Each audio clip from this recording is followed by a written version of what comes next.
Hello guys, Diaz ব্লগে তোমাদের সবাইকে ওয়েলকাম। তো সবাই কেমন আছো? তো আজকে আমি যে ভিডিওটা নিয়ে এসেছি সেটা হচ্ছে ঘরোয়া পদ্ধতিতে অল্প উপকরণ দিয়ে কি করে ভগবান শিবের পুজো করবে এই শ্রাবণ মাসে সোমবার। তো এক একজনের পুজোর পদ্ধতি এক এক রকম। আমি যেভাবে পুজো করি যা যা উপকরণ দিয়ে ছোট থেকে, আমি সেটাই তোমাদের সাথে দেখাবো, শেয়ার করব। যদি কিছু ভুল ত্রুটি হয় তোমরা ক্ষমা করে দিও। তো চলো, এখন খুব বৃষ্টি পড়ছে বাইরে, বৃষ্টিটা একটু থেমেছে। আমি স্নান টান করে ফ্রেশ হয়ে শুদ্ধ বস্ত্র পরে নিয়েছি। এখন আমি যা কিছু উপকরণ লাগবে, একটু ওই মিষ্টি, ফল, দুধ, এই সমস্ত কিনতে আমি এখন বাইরে যাচ্ছি। কিনে নিয়ে এসে তোমাদের সাথে আবার দেখা হচ্ছে। এখনের জন্য টাটা বন্ধুরা। আমি এবার জিনিসপত্র কিনে এনে এখন এসে দেখো, আমাদের বাড়িতে বেল গাছ রয়েছে, এখান থেকে ফুল পাচ্ছি, সরি বেলপাতা পাচ্ছি। মাকে দেখো আমি সাজিয়ে নিয়ে চলে এসেছি।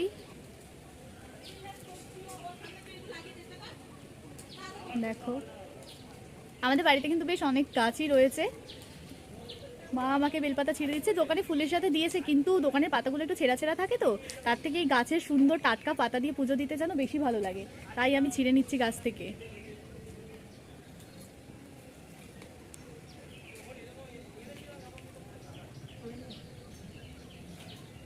দেখো চলো এবার ফুল গাছে যাচ্ছি। হ্যাঁ এসো। দেখো আজকে এমন ভাগ্য, সেরকম ফুলই নেই, একটা দেখতে পাচ্ছ, এই দেখো বন্ধুরা, লাল জবা রয়েছে, কি সুন্দর দেখতে। মা এটা গাছ থেকে আমাকে ছিঁড়ে দিল। আর ওই দিকে দেখো, এই ফুলটা কি বলে নামটা আমি জানি না, তোমাদের যদি কারো নাম জানা থাকে তাহলে আমাকে কিন্তু কমেন্টে অবশ্যই জানিও। এই দেখো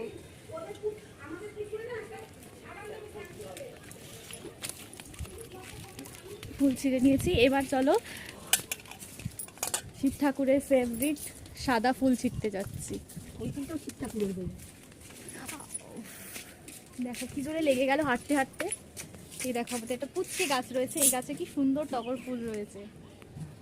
টগর ফুলগুলো ছিঁড়ে নিচ্ছি। কিনে এনেছি কিন্তু বন্ধুরা ফুল, তবু গাছের ফুল থেকে পুজো দেওয়ার ব্যাপারটাই যেন আলাদা। কোথায়?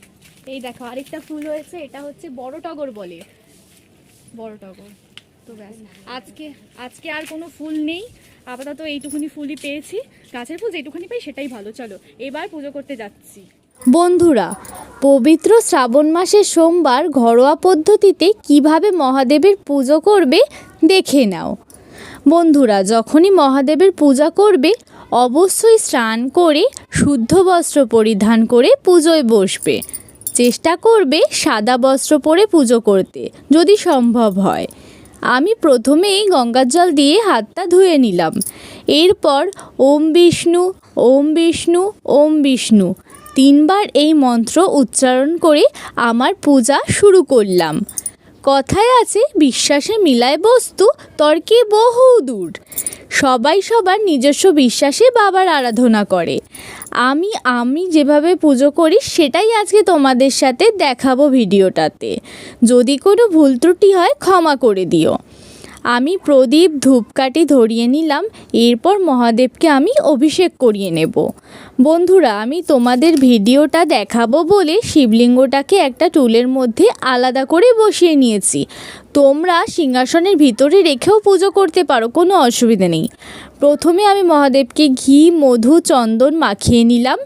এখন স্নানের জন্য একটা জল তৈরি করলাম। কিভাবে বন্ধুরা দেখে নাও। আমি একটা ঘট নিয়েছি, ঘটের মধ্যে কাঁচা দুধ, গঙ্গার জল, ভান আর গোলাপের পাপড়ি মিশিয়ে নিলাম। এরপর মহাদেবকে 3 বার ওম নমঃ শিবায়, ওম নমঃ শিবায়, ওম নমঃ শিবায় এই সহজ মন্ত্র উচ্চারণ করে স্নান করিয়ে নিলাম। এরপর একটি তামার পাত্রে বাবাকে বসিয়ে নিলাম।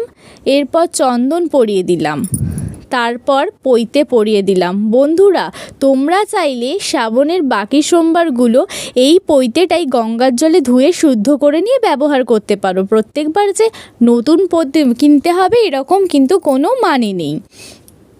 এবার আমি বাবার কাছে বাবার প্রিয় ফুল আকন্দ ও নীলকণ্ঠের মালা একে একে পরিয়ে দিলাম। যদি বাড়িতে ফুল থাকে কারো তাহলে তোমরা হাতে বানিয়েও দিতে পারো, যেহেতু আমার কাছে ছিল না তাই আমি দোকান থেকে কিনে এনেই দিলাম। বন্ধুরা, এরপর ধীরে ধীরে বাবাকে বাবার পছন্দের সাদা ফুল, টগর, নীলকণ্ঠ, আকন্দ, করবী, এছাড়াও ছিল দোপাটি ফুল, গাঁদা ফুল, রজনীগন্ধা ফুল ইত্যাদি ফুল যা কিছু আমার কাছে ছিল সব দিয়ে বাবাকে মন ভরে সাজিয়ে নিলাম। বাবার মাথায় 3টে বেলপাতা নিবেদন করলাম। প্রতিটা বেলপাতায় কিন্তু অবশ্যই চন্দন লাগিয়ে নিতে হবে। এবার আমি বাবাকে 3টি গোটা ফল নিবেদন করলাম। এরপর জল মিষ্টি খেতে দিয়ে বাবার কাছে প্রণাম করলাম। বন্ধুরা, কথিত আছে এই শ্রাবণ মাসের প্রতিটি সোমবার যদি বাবার কাছে ভক্তি ভরে কিছু প্রার্থনা করা হয়, বাবা কাউকে ফেরান না, সকলের মনের ইচ্ছে পূরণ করেন। বন্ধুরা, তোমরাও চাইলে এইভাবে সহজ পদ্ধতিতে বাবাকে পূজা অর্পণ করতে পারো। তোমরা যদি নতুন কিছু তথ্য জানো তাহলে আমাকে অবশ্যই কমেন্টে জানিও, আর যদি আমার পুজোতে কোনো ভুল ত্রুটি থাকে তাহলে ক্ষমা করে দিও। তো এই ভিডিওটা এখানেই শেষ করছি। ভিডিওটা কেমন লাগলো অবশ্যই কমেন্টে জানাতে ভুলো না। যদি ভালো লাগে তাহলে লাইক, সাবস্ক্রাইব, ফলো, শেয়ার করে পাশে থেকো। যদি আমার কাছ থেকে এরকম ভিডিও আরও দেখতে চাও তাহলেও কমেন্টে জানিও। আজকের মতো টাটা। তো ভগবান শিব যেন সকলের মনের ইচ্ছে পূরণ করেন। এই শ্রাবণ মাসে তোমরা পুজো করো, বাবা কাউকে ফেরাবেন না। দেখা হচ্ছে পরের ভিডিওতে। সবাই ভালো থেকো। এখনের জন্য টাটা, বাই বাই।